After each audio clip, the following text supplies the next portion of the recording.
अगर आपकी 3D reality आपकी लाइफ में आपको आगे बढ़ने से रोक रही है तो आज की ये वीडियो आपके लिए है। इस वीडियो में मैं आपको बताऊंगा कि कैसे आप अपनी करंट रियलिटी या अपनी 3D रियलिटी से अपना ध्यान हटा सकते हो और अपनी मैनिफेस्टेशन तक पहुंच सकते हो, या फिर इसको ये बोलना ज़्यादा बेटर रहेगा कि करंट रियलिटी चाहे जैसी भी हो, आप उस करंट रियलिटी के होते हुए भी अपनी मैनिफेस्टेशन तक पहुंच सकते हो। अब ये करना कैसे है, ये करने के लिए आपको ये चीज़ समझनी होगी कि लॉ ऑफ अट्रैक्शन किस तरीके से काम करता है। इन बेसिक आप समझो, या फिर वाइब्रेशन हमारी किस तरीके से काम करती है। हम जिस भी चीज़ पे अपना फोकस करते हैं वो चीज़ हमारी लाइफ में और भी ज़्यादा अट्रैक्ट होने लगती है। अब जो भी हमारा पॉइंट ऑफ फोकस होता है वो हमारी करंट रियलिटी को लेकर के होता है, हमारे पास्ट को लेकर के होता है या फ्यूचर को लेकर के होता है। इसका मतलब ये है कि आपके माइंड में जो भी थॉट चल रहे हैं, अभी कोई थॉट चल रहा है या इससे पहले कोई थॉट चल रहा था या इस वीडियो को देखने के बाद कोई थॉट चल रहा होगा, वो थॉट या तो आप अपने किसी पास्ट की चीज़ के बारे में सोच रहे होंगे, या करंट रियलिटी में कोई चीज़ आपको आपके अकॉर्डिंग नहीं नजर आ रही, आप उस चीज़ को देख रहे होंगे, या फिर इन फ्यूचर आप किसी चीज़ के बारे में सोच रहे होंगे। यहीं से आपके थॉट एक्टिवेट होते हैं।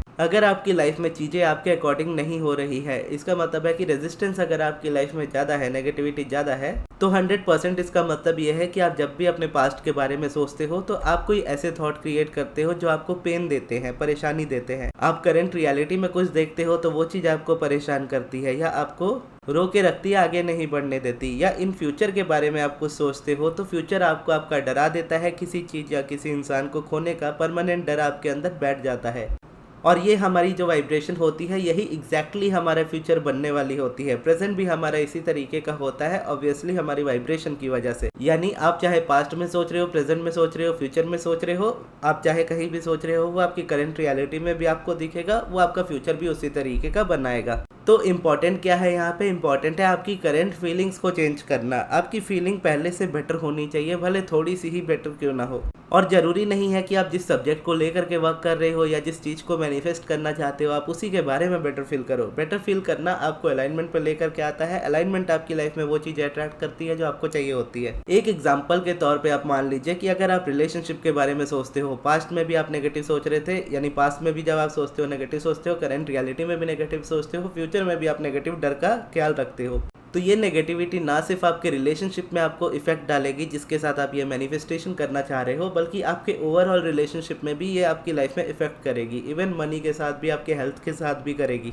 तो हो सकता है फिर आप एट द एंड बोलो कि मैं तो सिर्फ एसपी के बारे में अपने गलत सोच रही थी या नेगेटिव सोच रही थी, लेकिन मेरी लाइफ में हेल्थ वाली प्रॉब्लम कहाँ से आ गई या फिर मनी की प्रॉब्लम कहाँ से आ गई, जबकि वो पार्ट तो पॉजिटिव था। तो इसीलिए अलाइनमेंट और रेजिस्टेंस को समझना जरूरी होता है कि जब आप रेजिस्टेंस में होते हो तो वो आपके लाइफ के हर एक पॉइंट ऑफ फोकस को मतलब बिगाड़ के रख देगी। यानी रेजिस्टेंस आपकी लाइफ की बाकी सारी भी चीज़ों को भी बिगाड़ के रख देती है। जब आप उसको रिलीज करते हो, रेजिस्टेंस को, अलाइनमेंट पे आते हो, तो अलाइनमेंट उसी तरीके से आपकी सारी चीज़ों को अच्छा भी कर देती है।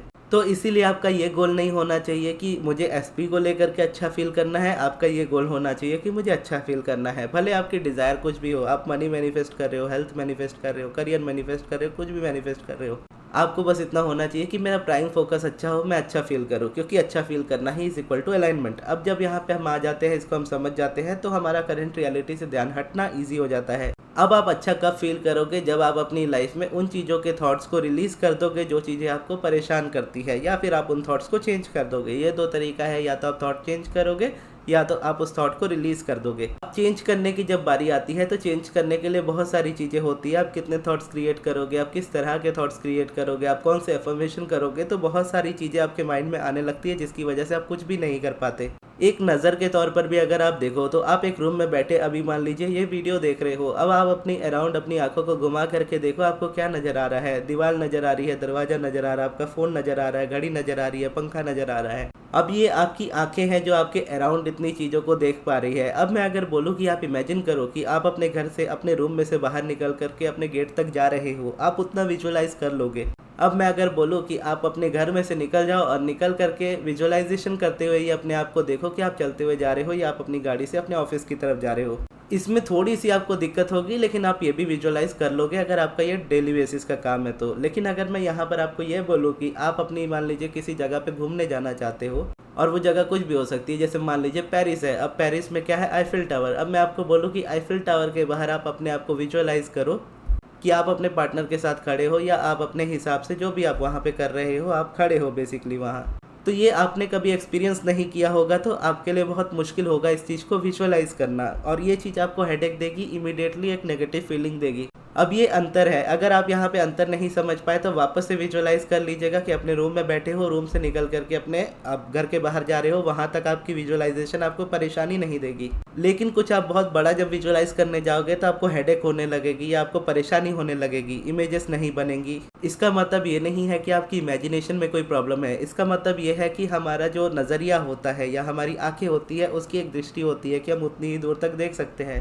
उसी तरीके से जो हमारी करंट वाइब्रेशन होती है वो हमें उतना ही अलाउ करती है जितना हम अपनी लाइफ में थॉट्स को क्रिएट कर सकते हैं। इसीलिए एक पॉजिटिव थॉट आप मान लीजिए वो पेरिस जितना दूर है, जो बहुत पॉजिटिव है या बहुत अलाइनमेंट वाला थॉट है, और करंट थॉट्स आपके क्या है जो भी नेगेटिविटी वाला है। मान लीजिए कि आप मोबाइल में देख रहे हो, अब मोबाइल मान लीजिए वो आपकी नेगेटिविटी है, इन जनरल एग्जांपल के तौर पे बोल रहा हूँ कि मोबाइल मान लीजिए वो आपके नेगेटिव थॉट्स है, आप उसी को देख रहे हो और चाह करके भी आप मोबाइल से अपनी नज़र नहीं हटा पा रहे। तो ऐसे में क्या, आप जितना फ़ोन देखते रहोगे नेगेटिविटी उतनी बढ़ती जाएगी। अब अपने अराउंड देखना, इसका मतलब ये है कि फ़ोन से बाहर निकल करके देखो, आपको कुछ ना कुछ तो अच्छा नज़र आएगा। आप उस अच्छी चीज़ को देखने लगो, फिर उससे बाहर निकलो, फिर और अच्छा दिखेगा, फिर उससे बाहर निकलो, फिर ऐसे आगे बढ़ते जाओ, फिर एट द एंड आप आईफिल टावर तक भी पहुंच सकते हो। यानी आईफिल टावर इस दुनिया में एग्जिस्ट करता है, लेकिन वहां तक पहुंचने के लिए आपको बहुत सारे प्रोसेसेस से निकलना पड़ेगा, लेकिन वहां तक पहुंचना पॉसिबल है। लेकिन इमीडिएटली आप यहां से वहां इमीडिएटली पहुंच जाओगे, ये इम्पॉसिबल होता है करेंट रियलिटी में। क्यों? क्योंकि आपकी वाइब्रेशन आपको उतना अलाउ नहीं कर रही है कि आप वहां तक जा सको। और मोस्टली लोग गलती ही यही करते हैं कि लाइफ में पूरी रेजिस्टेंस भरी होती है, इमीडिएटली चाहते हैं कि वो आईफिल टावर तक या उतनी दूर की वाइब्रेशन तक पहुंच जाए, जबकि वाइब्रेशन आपको धीरे धीरे क्लियर करते हुए जर्नी से ही जाना पड़ेगा।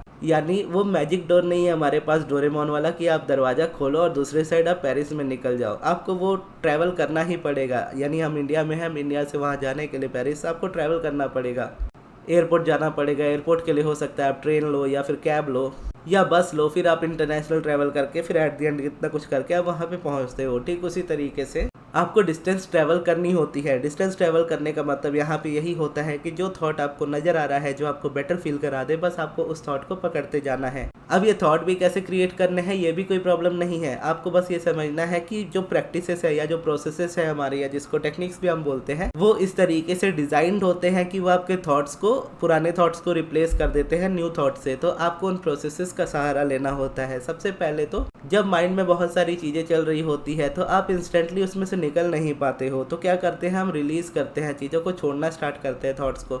तो ऐसे टाइम पे मेडिटेशन हेल्प करता है। और ज़रूरी नहीं कि सिर्फ मेडिटेशन ही आप यहाँ पे करो, आप कोई भी प्रोसेस से स्टार्ट कर सकते हो। जस्ट आपको ये देखना है कि आप कौन सा प्रोसेस करने चाह रहे हो। यानी जो भी प्रोसेस के बारे में आप सोचो या उसके बारे में आप जानने की कोशिश करो, तो खुद को आप ये क्वेश्चन पूछो, या फिर आपके माइंड में ही ये चीज़ आ जाएगी कि हाँ ये प्रोसेस करके देखते हैं। जब आपके मन में ये चीज़ आती है कि हाँ ये चीज़ करके देखते हैं, ये वैल्यूएबल हो सकती है, तो फिर आप उस चीज़ को ट्राई करो, उस चीज़ में आगे बढ़ो।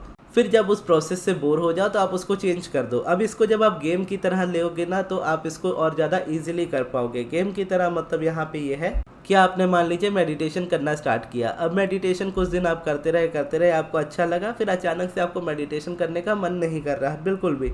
तो उस समय आपने क्या किया, आपने मेडिटेशन छोड़ने की जगह अपने मेडिटेशन को स्किप कर दिया तब तक के लिए, जब तक आपको दोबारा मेडिटेशन करने की इच्छा ना हो। तो आप क्या करोगे, उस समय आप मेडिटेशन छोड़ दोगे और कोई दूसरा प्रोसेस ट्राई करोगे। अगर कुछ भी करने का मन नहीं कर रहा है तो उस समय आप कुछ भी नहीं करोगे। 1-2 दिन बाद या 3-4 दिन बाद आप वापस से मेडिटेशन स्टार्ट करोगे, या फिर आपको लगेगा कि हाँ मेडिटेशन यहाँ तक था, इसके बाद अब मैं ग्रेटिट्यूड वर्क करना चाहूँगा।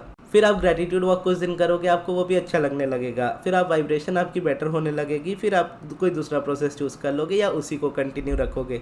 तो बेसिकली जब इस तरीके से आप चलोगे तो ये क्या करेंगे, ये थॉट्स को आपके रिप्लेस करेंगे, पुराने थॉट्स को। और यहाँ पे मैनिफेस्टेशन की देखोगे तो डायरेक्टली बात नहीं हो रही है। यानी जब आप रेजिस्टेंस रिलीज करने की बात करोगे तो मैनिफेस्टेशन वाले प्रोसेस से आपको थोड़ा सा दूर रहना चाहिए उस समय के लिए। यहाँ पर आप सब्लिमिनल यूज़ कर सकते हो, क्योंकि सब्लिमिनल में जो एफर्मेशन होते हैं वो हिडन होते हैं। तो एफर्मेशन अगर आपको सुनाई नहीं दे रहे हैं तो उस वक्त ऑब्वियसली आप उसमें कॉन्शियसली इन्वॉल्व नहीं हो, तो वो आपको परेशानी नहीं देंगे। लेकिन अगर एफर्मेशन आप ऐसी जगह पे इस्तेमाल कर रहे हो रेजिस्टेंस रिलीज करने के टाइम पे, लेकिन डिजायर स्पेसिफिक एफर्मेशन अगर आप करोगे तो हो सकता है आपको रेजिस्टेंस आए। तो डिजायर स्पेसिफिक की जगह आप क्या करोगे, आप जस्ट अलाइनमेंट एफर्मेशन या सेल्फ लव एफर्मेशन यूज़ कर सकते हो, जैसे everything is always working out for me. जो भी चीज़ें मुझे मेरी लाइफ में चाहिए मुझे ईजिली मिलती है, यूनिवर्स हमेशा मुझे सपोर्ट कर रहा है, यूनिवर्स हमेशा मुझे प्रोटेक्ट कर रहा है। एफर्मेशन भी इस तरीके के होने चाहिए कि आपको बोलते हुए एक लाइट फील हो, यानी ऐसा ना हो कि बहुत हैवी लगे।